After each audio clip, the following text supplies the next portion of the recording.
Well, Oliver Morrison is on the line here. How are you doing today? I'm doing great, thanks. Thanks for having me. Now, you've got a new book called 2020, The Year That Tried to Kill Me. Now, a lot of people would assume from that title that this is about the pandemic and everything that everybody's been going through, but really, you've had it a lot worse, haven't you? Yeah, you could say that. Yeah, Yeah. it's not just about the pandemic. The pandemic was put in the mix, and it was a bit of a extra challenge for me.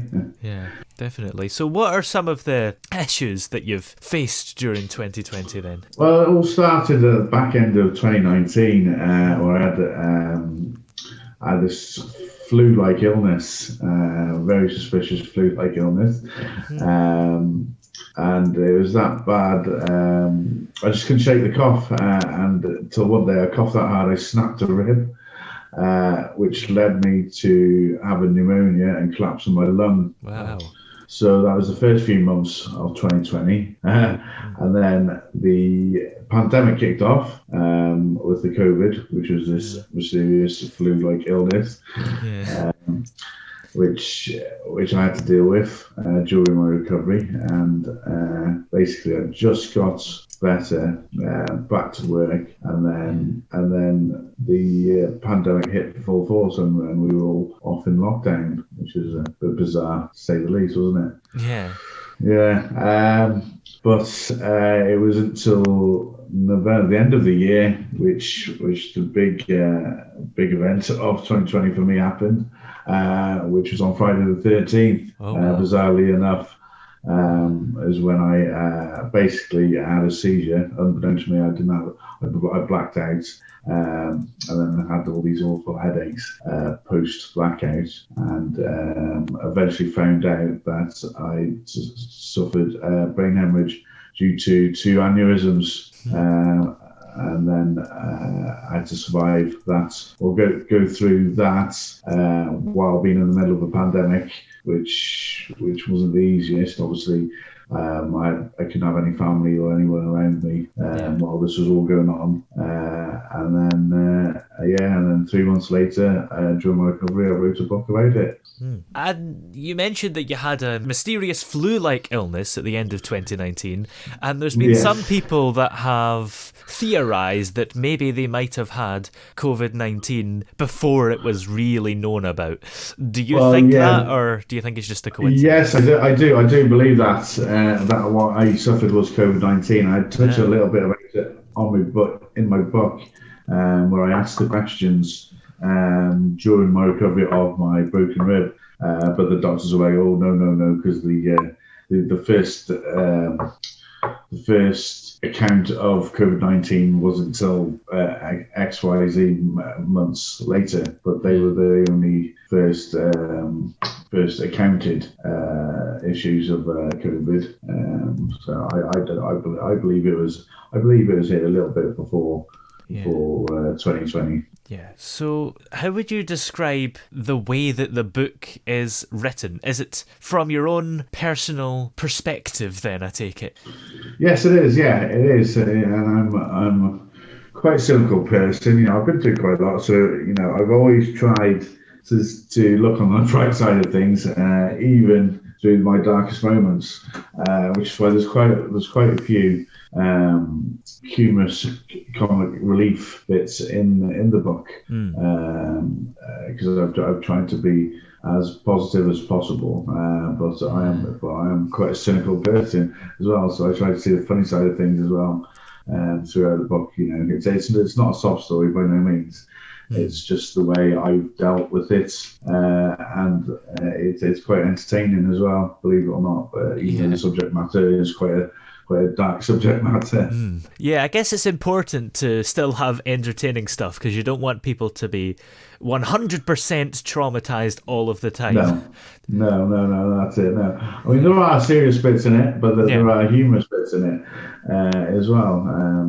Just to mix it up a bit. Well, I've just been as real as possible to myself through it all, and as well as being therapeutic to me, helping me deal with it post trauma, if you like.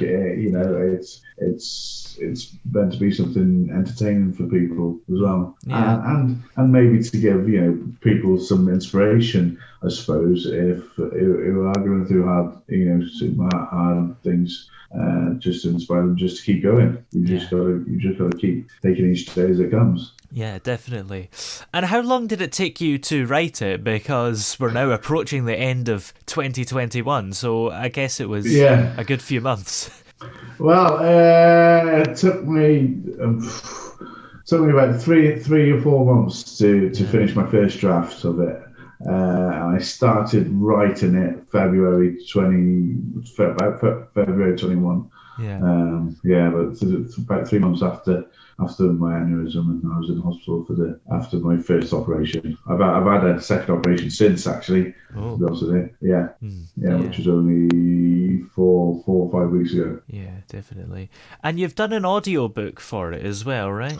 Yes, that's right. Yeah, I've done an audiobook. I've got a narrator, Alan Turton, who's done a fantastic job of the narration, a much better job than I could, because he does all the different voices for all the different characters in my book, like all the different doctors that I've seen, that I saw over my period. And he's really has brought the book to life. I'm really pleased with it. Yeah. And do you find it still works having someone else narrate it, even though it's your own story? It was quite a weird sensation at first, but he took all my directions on board, and like I say, he's done a really excellent job of it. And listening to the book, it did feel like it's somebody else's story. It felt like it actually happened. This horrific, traumatic event happened to somebody else. And it took me a bit to get my head around that it was actually happened to me. Listening to the book. And when you were going through this, did you think as soon as 2020 is over, everything's going to be fine again, or are you not really a year person like that? No, I wasn't optimistic, to be honest with you. After they operated on me and they coiled the aneurysms, they said that I'd have to have reviews every 3 months, and after the second review, they'd seen that the coiling basically was the emergency fix to the aneurysms to stop the bleeding in my brain, if you like. And one of the aneurysms had started to well with blood, and left untreated, it could rebleed. So that's when they decided to put a stent in, which is like a little tube that just blocks off the aneurysm in the brain, which is an amazing procedure what they did. The place at the Walton Centre, which I've got to mention and got to give a lot of praise to.